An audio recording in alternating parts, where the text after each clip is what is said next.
ആനയെ സിംഹം എങ്ങനെ കീഴടക്കുന്നറിയാമോ? മർമ്മം നോക്കി മസ്തകം പിളർന്ന മാതിരി ഒറ്റയടി. പറ്റിയ സന്ദർഭം ഉണ്ടാക്കിയെടുത്ത് മർമ്മസ്ഥാനത്ത് സർവ്വ കരുത്തും ബുദ്ധിയും ഉപയോഗിച്ച് അടിക്കണം. ആ വീഴ്ചയെന്ന് ഒരിക്കലും പിന്നെ അയാൾ എഴുന്നേക്കരുത്. അതൊക്കെ നടക്കുന്ന കാര്യമാണോ മുരളിച്ചേട്ടാ? എടാ, ഓരോന്നിനും ഓരോ സമയമുണ്ട്. നിന്റെ ഈ എടുത്തിയാട്ടം കൊണ്ടൊന്നും ഒരു ഫലവും കാണില്ല. കുറച്ചൊക്കെ ക്ഷമ വേണം, നയം വേണം, പിന്നെ കൗശലം വേണം, ബുദ്ധിയും ശക്തിയും വേണം. അവസരം കിട്ടുമ്പോൾ യാതൊരു അലിവും കൊടുക്കാതെ തച്ച് തകർക്കാനുള്ള ചങ്കൂറ്റം വേണം. ശത്രുവിനോട് ദയ പാടില്ല. അവസരമൊക്കെ ഞാനുണ്ടാക്കിത്തരാം. എനിക്ക് അയാളുടെ പുക കാണണം ചേട്ടാ. ആ പെണ്ണുണ്ടല്ലോ, അയാളുടെ ഭാര്യ അമ്മു, അവളെ തമിഴ്നാട്ടിലെ നാടോടികൾക്ക് ലേലം ചെയ്ത് വിൽക്കണം.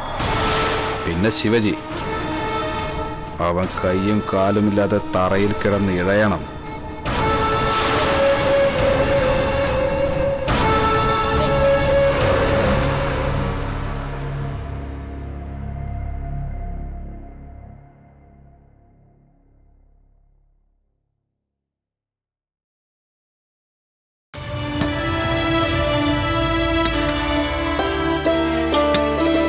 ഇതിലും വിഷം എന്തെങ്കിലും ചേർത്തിട്ടുണ്ടോ?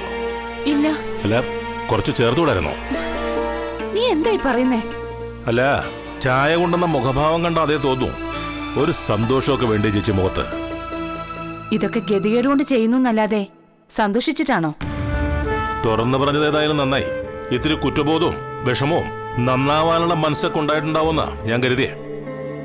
മനസ്സില്ലാ മനസ്സോടെ ജോലി ചെയ്യുന്നവര് എന്നും അങ്ങനെ തന്നെ ചെയ്യേണ്ടി വരും. അവർക്കൊരിക്കലും ഉയർച്ച ഉണ്ടാവില്ല. സന്തോഷത്തോടെയും ഉത്സാഹത്തോടെയും ജോലി ചെയ്യുന്നവർക്കുള്ളതാ ഉയർച്ചയും ഭാഗ്യങ്ങളും. നില്ലേ, പാലപ്പടിക്കൽ അമ്മയ്ക്കുള്ള ചായ മുകളിൽ അവരുടെ മുറിയിൽ കൊണ്ടുപോയി കൊടുക്കണം. ചായ എന്ന് പേരിട്ട് എന്തെങ്കിലും കലക്കി കൊടുത്താൽ പോരാ. മുകളിൽ ചെന്ന് അവരോട് ചോദിക്കണം, പഞ്ചസാര എത്ര വേണം, കടുപ്പ് എത്ര വേണമെന്നൊക്കെ ചോദിക്കാം. ഒന്ന് സന്തോഷമായിട്ടൊക്കെ നില്ലേ. ഒരിളവും ചെയ്തു തരാൻ തോന്നുന്നില്ലോ നിങ്ങളുടെ പെരുമാറ്റം കണ്ടാല്.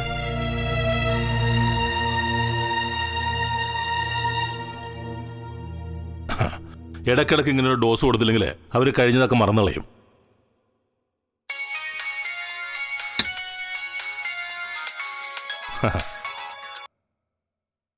ഹായ് ശിവജി. ഹലോ സാബ്. എന്തുണ്ട് വിശേഷം? സാബ്, ഹരീഷും ജയശീലും ദേവരാജനും ജാമ്യത്തിലിറങ്ങി. അവരുടെ റിമാൻഡ് കാലാവധി തീർന്നോ? ഇല്ലല്ലോ സാബ്. ജീവിച്ചിരിക്കുന്ന കെയർ ഓഫിൽ അവരിറങ്ങി.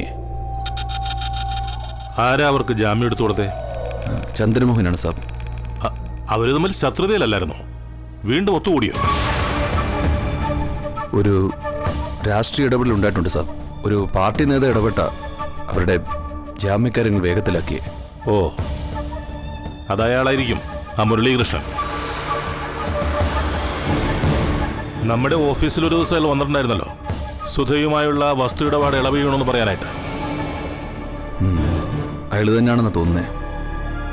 ശരി, നോക്കാം. അങ്ങനെ അങ്ങ് വിട്ടുകൊടുക്കാൻ പറ്റില്ലല്ലോ. അയാളൊരു വിഷകീടമാ, സൂക്ഷിക്കണം. മന്ത്രിസഭയിലൊക്കെ പിടിപാടുള്ളവനാ. അവന്റെ വിഷപ്പല്ലൊക്കെ നമുക്ക് പറിച്ച് കളയാം Shivaji.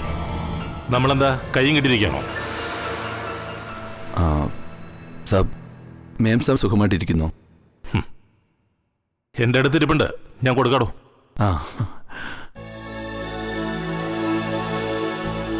Hello Shivaji, good evening. ശിവജിക്ക് സുഖല്ലേ? ഇങ്ങോട്ടൊന്നും കാണുന്നില്ലല്ലോ. ഞാൻ വരും മേം സാബ്. ഇവിടെ എൻ്റെ ജോലി തീർന്നിട്ടില്ല, ഉടനെ എത്തും. അവിടെ എങ്ങനെയുണ്ട് കാര്യങ്ങള്? കുഴപ്പമൊന്നുമില്ല, നന്നായിരിക്കുന്നു. തമ്പി സാബിനോട് സൂക്ഷിക്കാൻ പറയണം. നമ്മുടെ ശത്രുക്കള് ജയിലിന് പുറത്തിറങ്ങിയിട്ടുണ്ട്. അവരെന്ത് ചെയ്യുന്നു നമുക്കറിയില്ലല്ലോ. ശരി, ഞാൻ നോക്കിക്കോളാം. ഓക്കെ മേം സാബ്, വെക്കട്ടെ. ശരി. ശിവജിക്ക് ഒരു പേടി പോലെ. എന്റെ കാര്യത്തിൽ അവൻ എപ്പോഴും അങ്ങനെയാ. സ്വന്തം കാര്യത്തിൽ അവനൊരു പേടിയില്ല. ശത്രുക്കളെല്ലാം പുറത്തിറങ്ങിയല്ലോ, അതാ. നമുക്കുണ്ടല്ലോ കരുതലൊക്കെ. ആ, അവരുടെ അടുത്ത നീക്കം എന്താണെന്ന് നോക്കാം. ചായ തണുക്കുന്നു, നീ കുടിക്കേ. ആ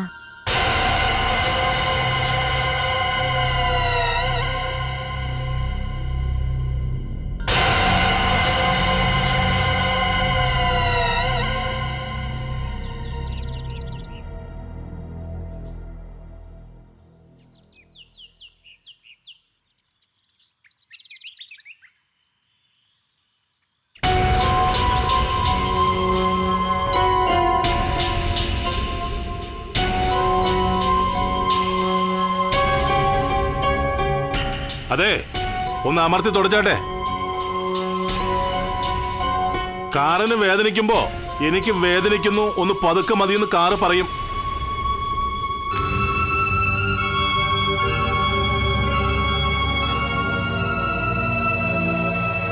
അതെ, മൺകാടും വീലാർച്ചും റണ്ണിംഗ് ബോർഡും നല്ല നീറ്റായിട്ട് കഴുകണം. വീൽ കപ്പിൽ പോലും പൊടിയും ചെളിയും കാണാൻ പാടില്ല. കുറച്ചു കഴിയുമ്പോൾ ഞാൻ അങ്ങോട്ട് വന്ന് നോക്കും. രണ്ടാമത് ഒന്നുകൂടി നിന്നെ കൊണ്ട് കഴുകിക്കാൻ ഇടവരുത്തരുത്.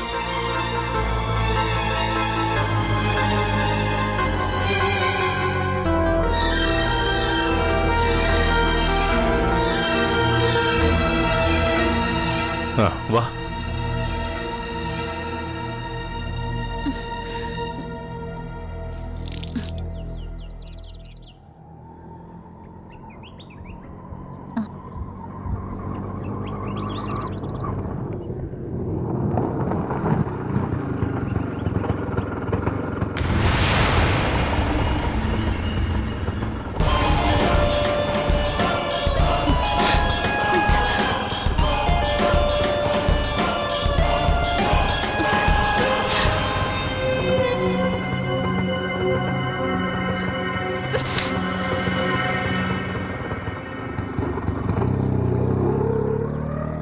ചേട്ടാ,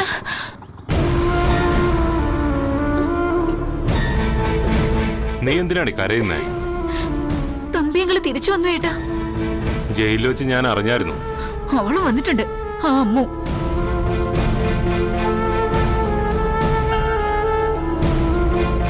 എന്നെ കൊണ്ട് ഈ വീടിന്റെ തറ മുഴുവൻ തുടപ്പിക്കുക ചേട്ടാ. എന്നും തുടയ്ക്കണം, എന്നും കഴുകണം. ആരാ നിന്നെ കൊണ്ട് ഇതൊക്കെ ചെയ്യിക്കുന്നേ? അവളോ? ആ അമ്മു. നിന്നോട് ഈ കാറ് കഴുകാൻ ആരാ പറഞ്ഞത്? തമ്പിയങ്ങളാ. രാവിലെ മുതൽ പാതിരാത്രി വരെ എന്നെ കൊണ്ട് കഴുതേ പോലെ പണിയെടുപ്പിക്കും ചേട്ടാ. എന്നിട്ട് അവള് കാലുമേ കാലം കെട്ടിവെച്ച് സോഫയിലിരുന്നോണ്ട് ആജ്ഞാപിക്കും.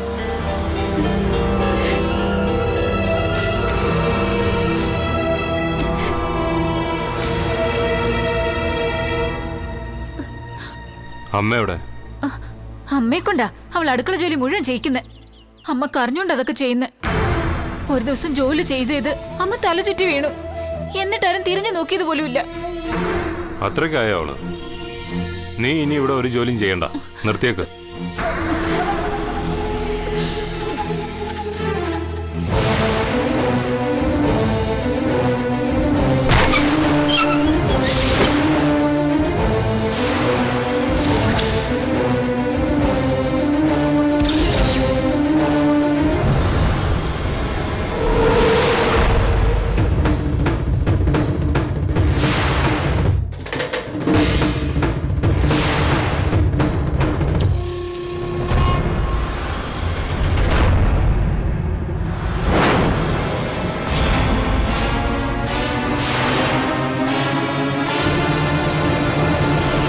നീ എന്റെ അമ്മയെ കൊണ്ടും ഭാര്യയെ കൊണ്ടും അടിമപ്പണി ചെയ്യിക്കും അല്ലടി?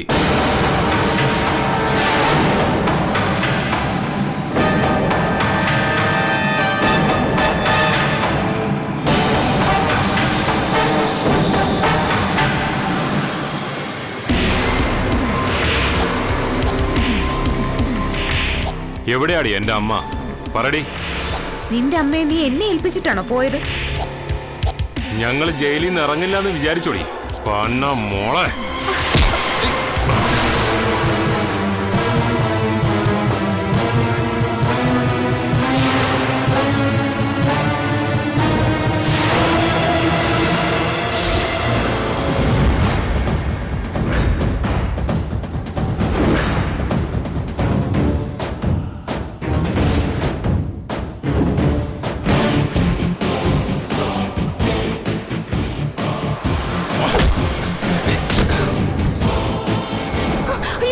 അങ്ങോട്ട് പോരുത്.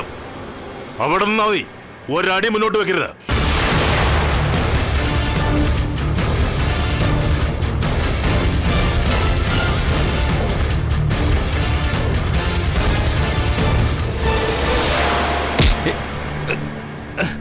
നീ എങ്ങോട്ടാണ് വാതിലൊക്കെ ചവിട്ടി പിടിച്ചോണ്ട്? നിന്റെ അച്ഛന്റെ വീടാണോടാ നായ ഇത്.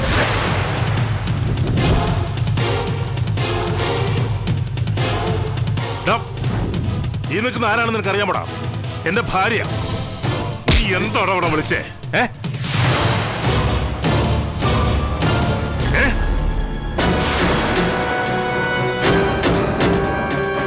കൊന്നുകളയും ഞാൻ, നീയൊക്കെ കൊല്ലുന്ന പോലെ പന്നിയുടെ മോനെ. നീ എന്താണ് വിചാരിച്ചേ? ജാമ്യം കിട്ടിക്കഴിഞ്ഞ ഓടി വന്ന് എന്റെയും എന്റെ ഭാര്യയുടെ പുറത്തു കയറാന്നോ? എന്റെ വീട്ടിൽ ഞാൻ പറയുന്നതാണ് മര്യാദ.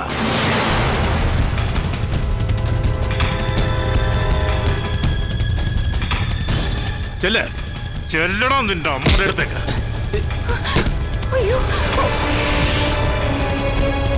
അമ്മയും ഭാര്യയും കൊണ്ട് ജോലി ചെയ്യിച്ചു എന്ന് കേട്ടപ്പോ നിനക്ക് ചോര തളച്ചു അല്ലടാ?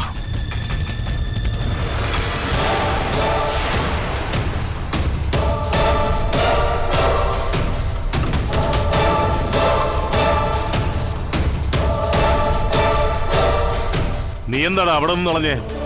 നിനക്ക് ചവിട്ടി പിടിക്കാൻ വാതിലൊന്നും കിട്ടിയില്ലേ? എന്താ നിനക്ക് ഇഷ്ടപ്പെട്ടില്ലേ?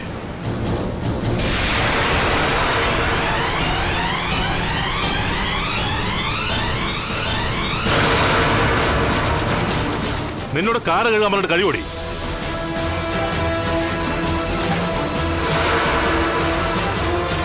പോയി കാറ് കഴുകി.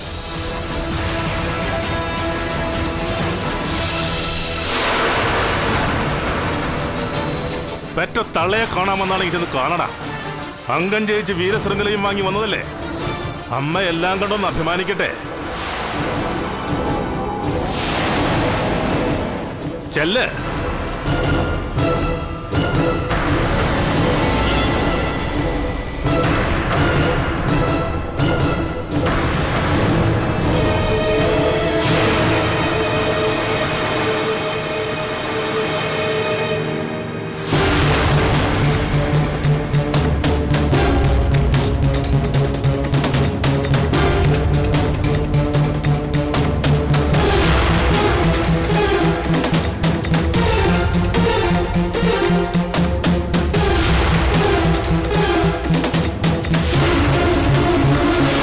ചേട്ടനെന്താ മിണ്ടാത്തെ?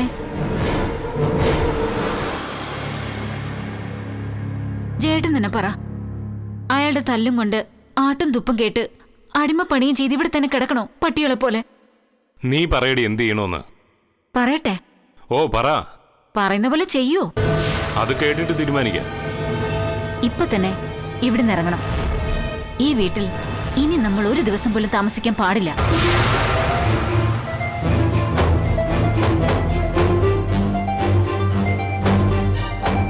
എന്നിട്ട് എങ്ങോട്ട് പോവടി? അതും കൂടി പറ. ഓട്ടുപുരയാണെങ്കിലും പട്ടി കേറാത്തതുപോലെ വാതിലടച്ചിടാവുന്ന ഒരു വീടുണ്ടല്ലോ, അങ്ങോട്ട് പോണം. അതിപ്പോ കുറെ കാലമായിട്ട് തൂക്കാതെയും തുടയ്ക്കാതെയും ചെതലരിച്ച് കിടക്കുക. ഇന്നാളൊരിക്കൽ ചെന്ന് വാതിൽ തുറന്ന് നോക്കിയപ്പോ ഒരു പാമ്പ് മുറിക്കകത്തൂടെ എലിയിട്ട് ഓടിക്കുന്നു. 2 ദിവസം കൊണ്ട് അതെല്ലാം അടിച്ചു വാരി തേച്ച് കഴുകി എടുത്തൂടെ? ഇവിടെ ദിവസവും ചെയ്യുന്നതിന്റെ പകുതി അധ്വാനം വേണ്ടല്ലോ.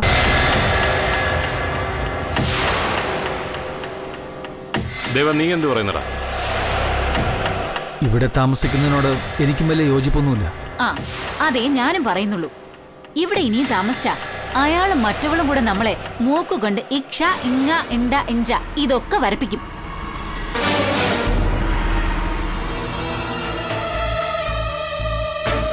അമ്മ എന്താ ഒന്നും മിണ്ടാത്തെ? അമ്മയ്ക്ക് ഒരു അഭിപ്രായവും ഇല്ലേ? നമ്മൾ ഇവിടുന്ന് പോയാലും അവൻ പ്രതികാരം ചെയ്യുന്നല്ലേ പറയുന്നേ? ഇവിടെയാണെങ്കിൽ എന്തെങ്കിലും ജോലി ചെയ്താൽ മതിയല്ലോ. ഇവിടുന്ന് പോയാ അവൻ എന്തൊക്കെ ഉപദ്രവങ്ങളാ ചെയ്യാൻ പോകുന്നതെന്ന് ആർക്കറിയാം? ഇവിടെ താമസിച്ച അയാളും അവളും കൂടെ നമ്മളെ ഇവിടെ ഇട്ട് ചവിട്ടി തേക്കുമേ. അവൾ ഒരുത്തിയാ അയാളെ കൊണ്ട് ഇതെല്ലാം ചെയ്യിക്കുന്നേ. നമ്മളോടുള്ള പ്രതികാരം. പോകണമെന്നാണ് എല്ലാവരുടെയും അഭിപ്രായമെങ്കിൽ പോയേക്കാം. ഞാൻ എന്തിനും റെഡിയാ. നമുക്ക് എന്റെ വീട്ടിൽ പോയി താമസിക്കാം. അവിടെയാവുമ്പോ എന്റെ അച്ഛനുണ്ട്, അമ്മയുണ്ട്, ആങ്ങളമാരും ഉണ്ട്. തമ്പിയുടെ അഭ്യാസമൊന്നും അവരുടെ അടുത്ത് ചെലവാകില്ല. അവർക്ക് നമ്മളെ അവിടെ ഇറക്കി വിടാനും പറ്റത്തില്ല. വിജയേട്ടത്തിയുടെ വീട്ടിലോട്ട് പോകാൻ എനിക്ക് താല്പര്യമൊന്നുമില്ല. നമുക്ക് ചെറുതാണെങ്കിൽ ഒരു വീടുണ്ടല്ലോ, അങ്ങോട്ട് പോവാം. ലക്ഷക്കണക്കിന് രൂപ കൈ കൂടെ വന്നു പോയതല്ലേ, അതൊക്കെ തോന്നിയ പോലെ ചെലവാക്കി കളഞ്ഞു.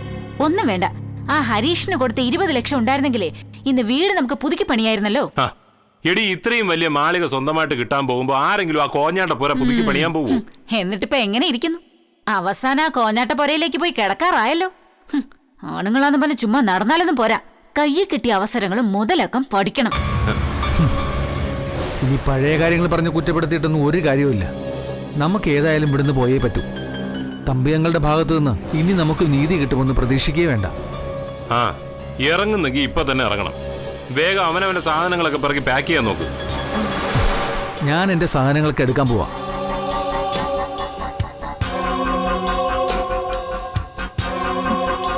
ഞാനും ഡ്രസ് എടുക്കാൻ പോവാ.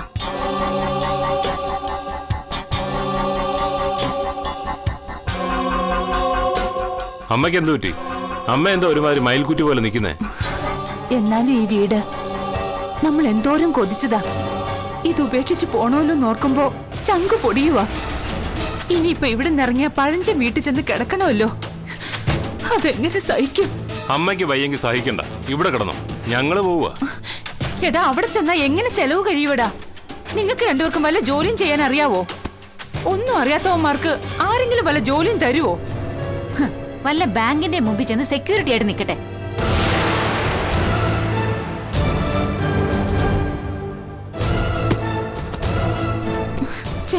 ഒന്നിനും പോകണ്ടായിരുന്നു, ഇവിടെ അടങ്ങി ഒതുങ്ങി കഴിഞ്ഞാ മതിയായിരുന്നു. അതിമോഹത്തിന് പോയതാ കുഴപ്പമായത്. ഏതായാലും വന്നതൊക്കെ വന്നു. ഇനിയിപ്പോ അതൊന്ന് റിവേഴ്സ് അടിക്കാനൊന്നും പറ്റത്തില്ല. ഇനി അതിന്റെ ബാക്കി എന്താന്ന് വെച്ചാൽ അനുഭവിക്കുക, അത്ര തന്നെ. അമ്മ പോയി എടുക്കാനുള്ളതൊക്കെ എടുക്ക്. തടിമാടന്മാരായ 2 ആമക്കളുണ്ടായിട്ട് എന്താ ഗുണം? ഒരിടത്തുനിന്ന് കാലുറപ്പിക്കാൻ ഇതുവരെ പറ്റിയോ? കുരുത്തദോഷം അല്ലാതെ എന്തു പറയാനാ?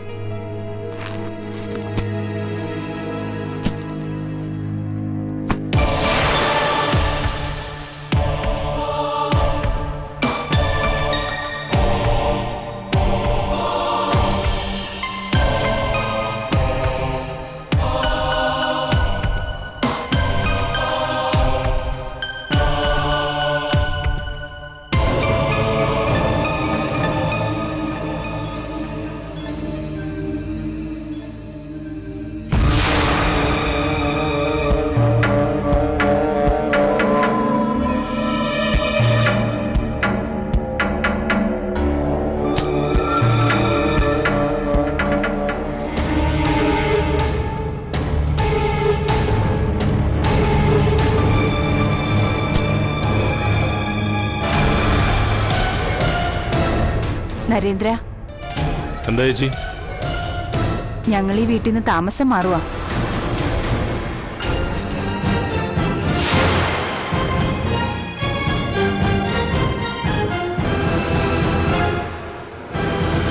ആ, എങ്ങോട്ട് പോകുന്നു? പഴയതാണെങ്കിലും ഞങ്ങൾക്കൊരു വീടുണ്ടല്ലോ. നീ വലിയ പണക്കാരനായി വരുന്നതിന് മുൻപ് ഞങ്ങൾ അവിടെ ആയിരുന്നല്ലോ. അല്ല, അവിടെ എങ്ങനെ താമസ സൗകര്യങ്ങളൊക്കെ ഉണ്ടോ? സൗകര്യങ്ങളൊക്കെ കുറവായിരിക്കും, എന്നാലും ആരുടെയും അടിമയായിട്ട് നട്ടല് പൊട്ടുന്നവരെ പണിയെടുത്ത് നട്ടം തിരിയണ്ടല്ലോ. അത് ശരിയാ ചേച്ചി. പണ്ടുള്ളവർ പറയും, ആരാന്റെ പല്ലിനേക്കാൾ അവനവന്റെ മോണയാണ് നല്ലതെന്ന്. നിന്നോടൊന്ന് പറഞ്ഞിട്ട് പോകാന്ന് വെച്ചത് എന്റെ മര്യാദ. പറയാതെ പോകാൻ പറ്റുമോ ചേച്ചി? ഗേറ്റിന്റെ പുറത്ത് കിടക്കാനൊക്കില്ലല്ലോ. മതി അമ്മേ, വാ നമുക്ക് പോവാം. ആ, നിങ്ങൾ എല്ലാവരും കൂടി പോവുകയാണോ? ഇതെന്തൊരു പോക്ക, ഒരുമാതിരി പിണങ്ങി പോകുന്ന പോലെ. ഞങ്ങൾ പിണങ്ങിയാലും നിനക്ക് നഷ്ടമൊന്നുമില്ലല്ലോ. എന്നാര് പറഞ്ഞു? നിങ്ങൾ ഇണങ്ങിയാലും എനിക്ക് നഷ്ട, പിണങ്ങിയാലും എനിക്ക് നഷ്ട.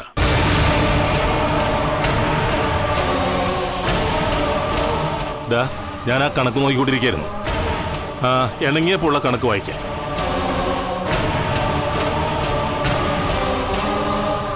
രണ്ട് വർഷം കൊണ്ട് 16,87,000 രൂപ. തിന്നു തീർത്തൊന്നും കണക്കിലെടുത്തിട്ടില്ല. വെട്ടിപ്പും തട്ടിപ്പും കടത്തിക്കൊണ്ട് പോക്കും ഒന്നും ചേർത്തിട്ടില്ല ഈ കണക്കില്. ശമ്പളം, കിമ്പളം, ആശുപത്രി ചെലവ്, വണ്ടി വാങ്ങിത്തന്നത്, വസ്ത്രാഭരണങ്ങള്, ഇത്രയൊക്കെ കൂട്ടിയിട്ടുള്ളൂ. ഞങ്ങൾക്ക് വേണ്ടിയിട്ട് അത്രയൊന്നും ചെലവാക്കിയിട്ടില്ല.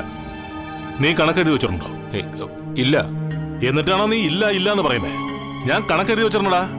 അമ്മേ ചേട്ടാ വാ പോവാം. നമുക്കാരുടെയും കണക്ക് കേൾക്കേണ്ട കാര്യമൊന്നുമില്ല. ആ നിൽക്ക്.